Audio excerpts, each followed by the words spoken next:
bienvenue sur ma chaîne Titel Livre BD. Salut les amis. Alors aujourd'hui on est samedi le 28 juin. Je fais quand même mon book haul parce que c'est ça, je pense que j'en achèterai pas avant la fin du mois.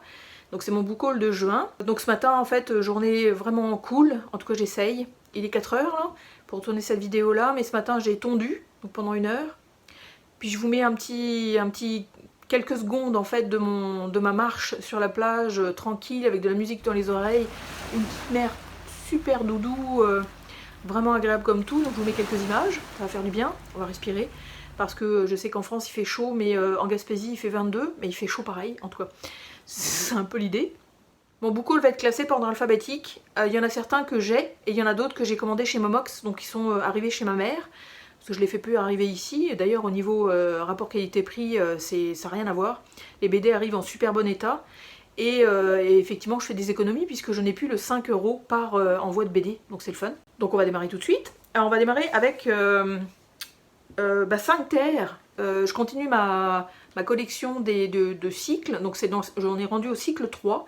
C'est le tome 14. Je sais qu'il y a déjà le 15 qui est sorti en France. Mais bon, c'est ça, je suis au Québec. Puis c'est aux éditions Delcourt et c'est Léoline au scénario, le reculé au dessin, si je ne m'abuse.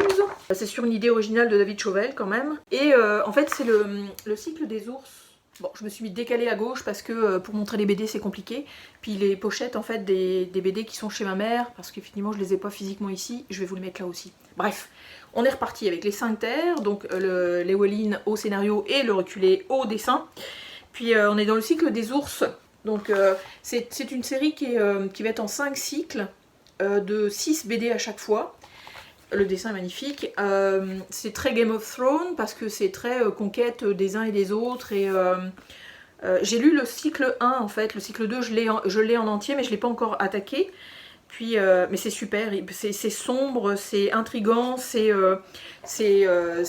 plein de je te tue, je t'aime et moi non plus. Donc une chouette série. Vraiment une chouette série à date. En fait, je crois qu'il n'y a rien acheté pour l'instant. Il faudrait que je lise le cycle 2 pour pouvoir étayer mon opinion, n'est-ce pas? Mais bref. Ensuite, alors là, je me suis enfin acheté ça. Je dis enfin parce que j'ai toujours hésité.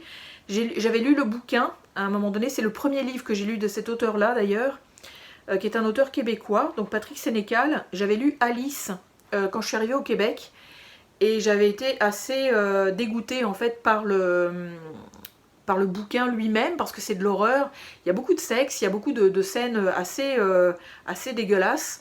Et j'avais été pas mal choquée. Je l'avais lu jusqu'au bout. Je l'avais un peu remisé. Je pense que je l'ai redonné, je l'ai jeté, je sais plus ce que j'en ai fait. Et ils ont sorti une BD. Donc je peux pas m'empêcher d'acheter quand même la bande dessinée. Je sais que les dessins sont assez chouettes. Et effectivement, les dessins sont magnifiques. Donc c'est scénarisé évidemment par Patrick Sénécal. Puis c'est dessiné par Jake Dion. C'est donc Alice, de cette façon-là. Puis donc c'est aux éditions Front Froid, une édition québécoise. Puis c'est à lire aussi en fait qui a édité le roman. Donc le dessin ça donne ça. C'est quand même assez salé, hein. Je vous dis au niveau de l'histoire c'est ouf. Parce que c'est une jeune fille je crois qui est à Montréal et qui va dans les bas-fonds. Et c'est un mélange d'onirique et de trucs bizarres et de meurtres et de sexe dégueu et tout. Donc c'est assez chaud. Mais les dessins sont magnifiques par exemple. Donc peut-être que la bande dessinée me réconciliera avec le livre. Bon, depuis j'en ai relu d'autres de cet auteur-là que j'adore vraiment beaucoup. Donc ça, je l'ai acheté au Québec parce que je sais qu'en France, les bouquins québécois coûtent plus cher quand on les achète en France. Donc j'en profite, j'en achète quelques-uns. Ensuite, oui, on reste toujours dans le physique. Donc cette fois-ci, c'est chez Urban. La bande dessinée avait été encensée par Mills, de la cave du Mills. Décidément, je le cite beaucoup, lui, ces derniers temps. Et c'est en fait donc scénarisé par Scotty Young et dessiné par Jorge Corona. Et ça s'appelle Aucune tombe n'est assez profonde. Je peux vous en dire quelques mots parce que je l'ai lu. Et je vous en ferai un avis lecture. Mais c'est une BD extrêmement intéressante. Le dessin est absolument sublime. Par contre, l'histoire en soi, ok, mais le graphisme est magnifique, vraiment. Là, on va suivre en fait une désespérada, si on peut dire ça comme ça, qui a eu une vie avant d'être mariée avec une petite fille.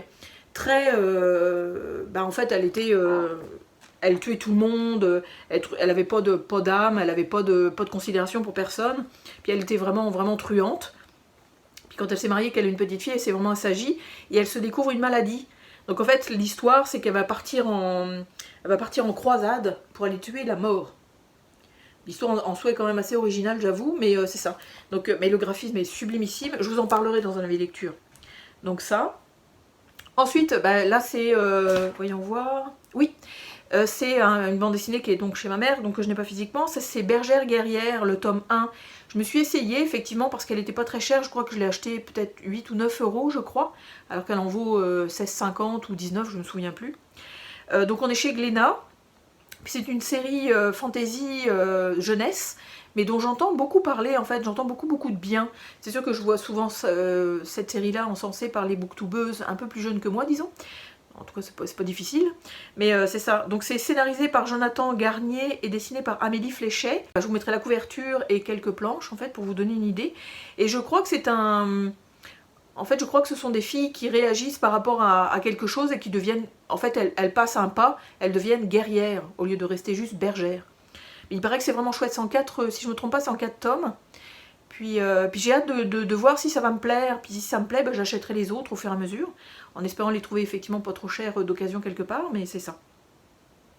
Ensuite, encore un bouquin que j'ai, pas physiquement, mais j'avais acheté le tome 1, c'est Chrono Squad.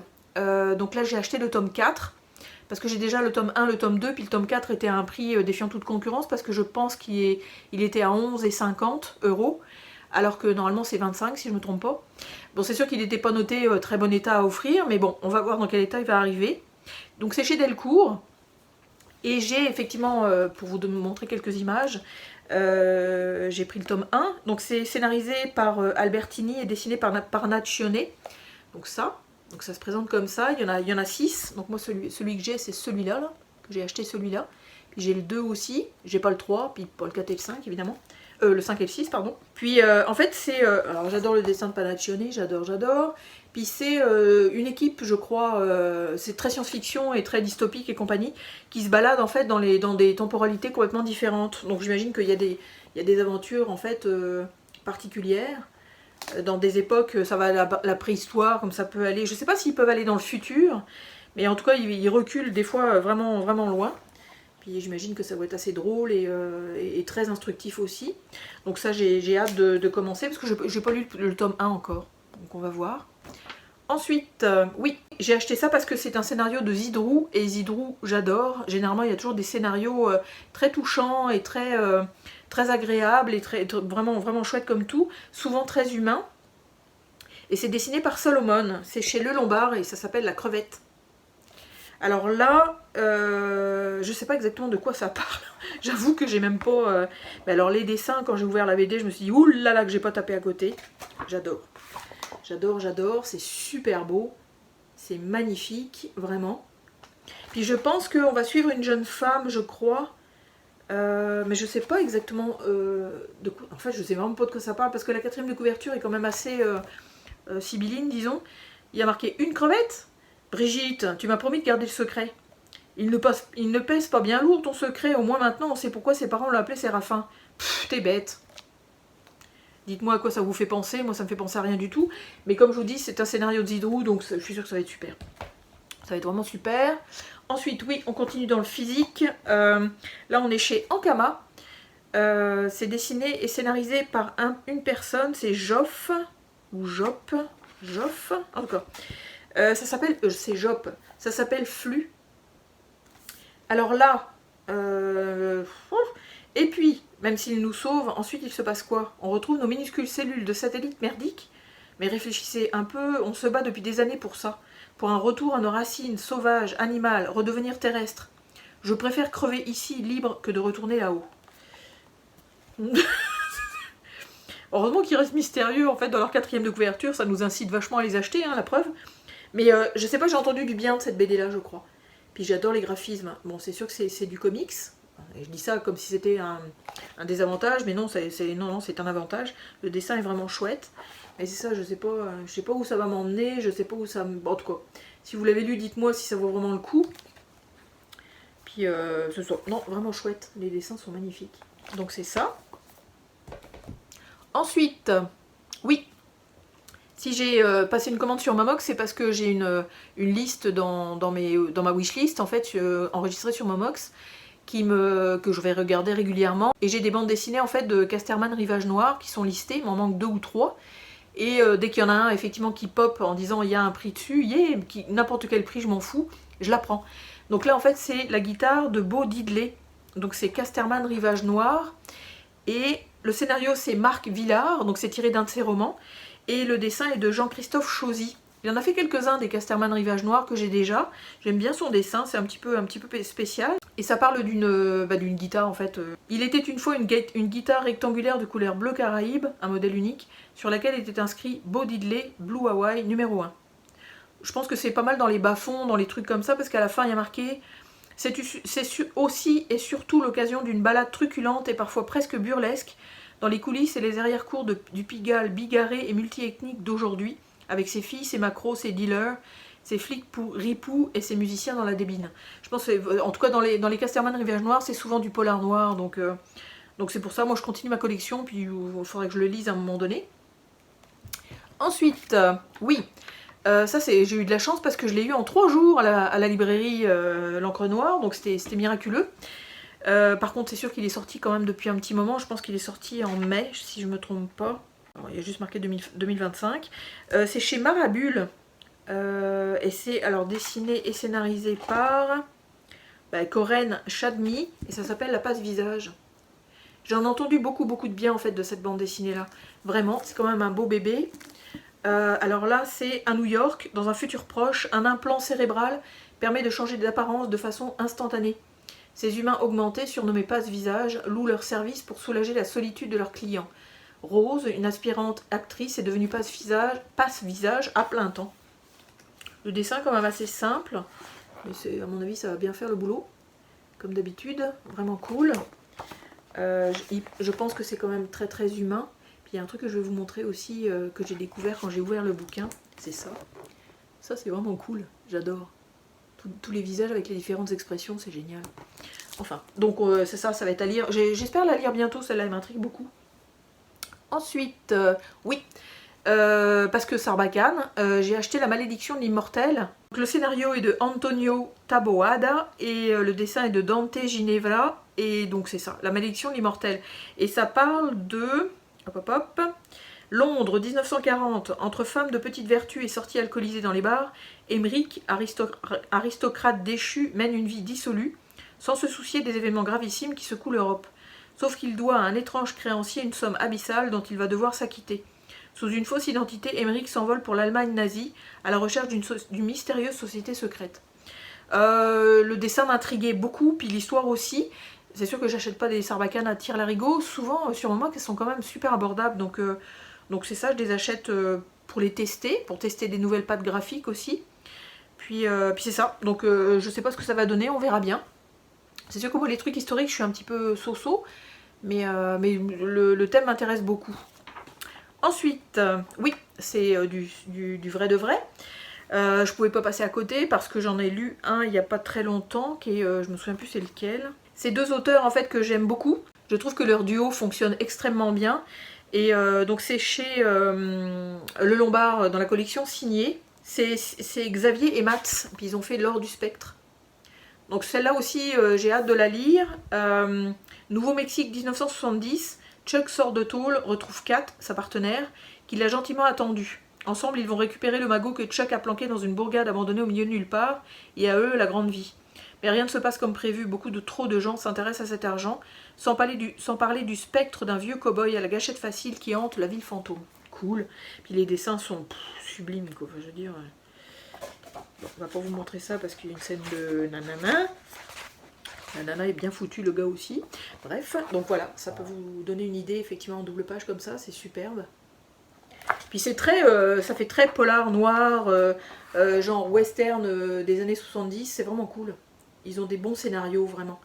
C'est des scénarios très spéciaux. Donc ça. Ensuite, oui, phase finale, tome 1. Alors je l'ai acheté parce que, alors ça c'est chez Le Lombard, parce que c'est El Diablo. Puis les scénarios d'El Diablo, je commence vraiment à les apprécier de plus en plus. Puis je fais une espèce, moi je suis une collectionneuse, hein, donc dès que j'aime un auteur, en général j'essaye de tout lire. Puis alors là, le phase finale, on va aller voir ça. Dans un monde en décrépitude totale où absolument tout semble s'effondrer, Wallace 666, un complotiste survivaliste, pense avoir découvert la vérité. L'effondrement global est directement provoqué par une espèce extraterrestre hostile qui procède à une terraformation de notre planète en vue de la coloniser. Blablabla. Bla. Je ne sais pas en combien de tomes c'est prévu, mais en tout cas moi j'ai attaqué par le tome 1, on verra bien. Donc le dessin est de Romain Baudy. Sympa, je pense que ça va être chouette. Je sais que c'est quand même un petit tome, mais chouette, effectivement.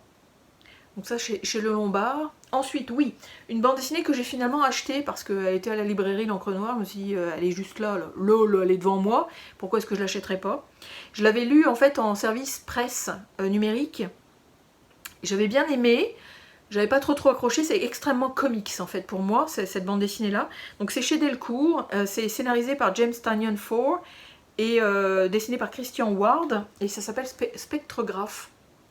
Mais la BD est super belle, je me suis pas rendu compte que c'était aussi gros. Puis j'ai envie de la relire parce que c'est une BD horrifique, puis c'est super bien foutu. On va effectivement y suivre une jeune femme qui fait visiter une maison qui est un petit peu hantée, qui est comme préparée pour accueillir des diables ou des démons et tout ça. Donc c'est vraiment le fun. Bon, comme je vous dis, c'est vraiment extrêmement comics. Même le découpage en fait est assez wouhou. Mais c'est le fun, c'est chouette comme tout. Puis j'aime bien faire le comparatif effectivement entre la lire sur tablette puis la voir en vrai. Donc ça donne une dimension autre quand même, c'est beaucoup plus intense je trouve quand c'est en papier que c'est effectivement sur la tablette. Pourtant c'est du dessin numérique je penserais. Donc ça passe bien effectivement sur tablette, mais vous voyez les couleurs, c'est waouh, c'est super beau. L'histoire était chouette aussi en fait, j'avoue que j'avais bien aimé l'histoire aussi. Ensuite, oui, celui-là, ce l'est encore une fois en vrai de vrai. Puis je me suis gâtée en fait, je me suis vraiment gâtée. Je l'ai acheté neuf évidemment. Tout ce que vous avez vu comme BD, à part celles que j'ai chez ma mère, en fait, sont toutes neuves. Hein. Sinon, c'est effectivement de l'occasion. On est chez Dupuis et je me suis fait un beau cadeau parce que je me suis acheté l'intégrale de Émile Bravo, son Spirou. Donc Spirou, l'espoir malgré tout. Donc, tadam! C'est super beau, super gros. Par contre, quand je l'ai feuilleté, j'étais un petit peu déçue plus ou moins parce que, en fait, bon, c'est sûr que les tomes se succèdent les uns aux autres de façon extrêmement tout, c'est super bien organisé. Puis il n'y a pas de plus, il y a pas de... La seule chose qu'on ait, c'est ça, à la fin. C'est tout ce qu'on a. Tu sais, il n'y a pas de genèse, il n'y a pas d'où vient cette idée de ce Spirou-là, comment ça se fait. En tout cas, il n'y a pas de plus là-dedans, en fait. Donc, je sais pas. On verra ce que ça donne. Je sais que c'est super chouette comme bande dessinée. Je sais que c'est une histoire, en fait, assez poignante, encore une fois, très touchante. Puis en plus, avec les héros Spirou et Fantasio, l'écureuil et compagnie, là. Spip, donc. Mais c'est ça, donc je vous dis un beau cadeau, ça m'a quand même coûté 80 $ à peu près. Puis, oui, je me suis acheté aussi d'occasion Voyage aux îles de la désolation, qui est chez Futuropolis cette fois-ci, qui est scénarisé, dessiné et tout par Emmanuel Lepage, que j'aime de plus en plus, vraiment. Puis c'est un type qui voyage beaucoup, donc ces bandes dessinées sont souvent sont teintées de reportages, c'est un reportage. Je vais aller revoir où est-ce qu'il était allé. Donc c'est un reportage d'Emmanuel Lepage retraçant son voyage dans les terres australes et antarctiques françaises en mars et avril 2010. À bord du navire Marion Dufresne avec l'équipage ainsi que le personnage scientifique et technique. Ça va être chouette. Enfin en tout cas les graphismes d'Emmanuel Lepage sont généralement magnifiques. Donc j'ai bien hâte de lire ça aussi. C'est sûr que peut-être... après les 350 autres que j'ai à lire, peut-être, en tout cas, à voir. Ah, j'en ai inversé un, donc Voyage, c'était après celui que je vais vous présenter maintenant, qui est donc chez Casterman. C'est scénarisé et dessiné par Jean-Louis Tripp, et c'est Impair. Donc ça, beau bébé. J'avais lu Le Petit Frère, et j'avais trouvé ça extrêmement poignant, parce que c'est une bande dessinée autobiographique. Là, il parle de son papa, en fait. Il parle de son papa depuis... depuis qu'il est né, je penserais, enfin depuis qu'il est petit garçon probablement. Puis les dessins de Tripp sont absolument superbes. Ça va être encore très touchant, très... en tout cas il paraît que c'est vraiment chouette. Puis ça retrace aussi une époque qui est révolue aujourd'hui. Donc c'est ça. Donc ça aussi c'est une bande dessinée que j'aimerais ça pouvoir la lire quand même assez rapidement. Et la petite dernière qui est encore d'occasion, qui est effectivement encore chez ma mère. Je sais pas combien de fois j'aurais dit chez ma mère dans cette vidéo là. C'est Zoé que j'ai acheté de Chabouté. donc chez Vent d'Ouest. Je sais même pas de quoi ça parle. Ça aussi j'ai bien hâte de le lire parce que Chabouté, je vais vous faire un avis lecture dans la prochaine vidéo. Et j'en ai lu un et ça a été un coup de cœur encore une fois. Une BD que j'ai trouvé absolument magnifique. Et donc c'est ça. Donc Chabouté, c'est un de mes auteurs préférés, c'est en train de le devenir en tout cas. Donc voilà pour ce book haul qui n'est pas si extraordinaire que ça. Enfin, il y en a quand même 18 là, mais puis ça va probablement se calmer en juillet-août. Donc je sais pas quand est-ce que je vais vous faire une prochaine vidéo de book haul. Il me reste 4 qui sont encore en commande à la librairie à Sainte-Anne, qui vont arriver à un moment donné, j'imagine. Puis j'en recommande pas en fait, j'en recommande pas neuves. Parce que malheureusement les bandes dessinées, comme je vous dis à chaque fois, qui arrivent en France au mois de mai, vont débarquer au mois d'août. Donc moi, toutes les BD seront déjà dans les cartons en vue du déménagement, j'espère au mois d'août, je croise les doigts. Puis c'est ça, ouais, parce qu'en ce moment, à cause du déménagement, j'essaye d'être comme ça, là. Mais il y a des moments où c'est hyper stressant. Bref, petit clin d'œil personnel. Donc c'est ça, donc book haul quand même de juin, qui est quand même assez conséquent.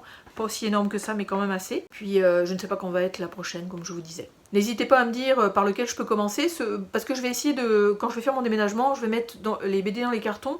Toutes les BD que j'ai lues, je vais les mettre ensemble. Puis toutes les BD que je n'ai pas lues, je vais essayer de les mettre dans d'autres cartons, avec une belle inscription dessus pour bien les repérer. Donc celles que je vous ai présentées, en fait, vont peut-être être dans les cartons, peut-être vers la fin. Donc si jamais vous trouvez qu'il y en a certains qu'il faut que je lise d'avance, bah dites-le moi. Puis j'essaierai de faire ça, là, pour vous faire des avis lecture, j'espère encore, avant de tout emballer. Bon, je fais le petit geste, voilà, vous savez quoi faire. J'attends vos commentaires, j'adore vos commentaires, puis c'est ça, je vais vous souhaiter d'excellentes lectures BD, puis je vais vous dire à bientôt. Salut!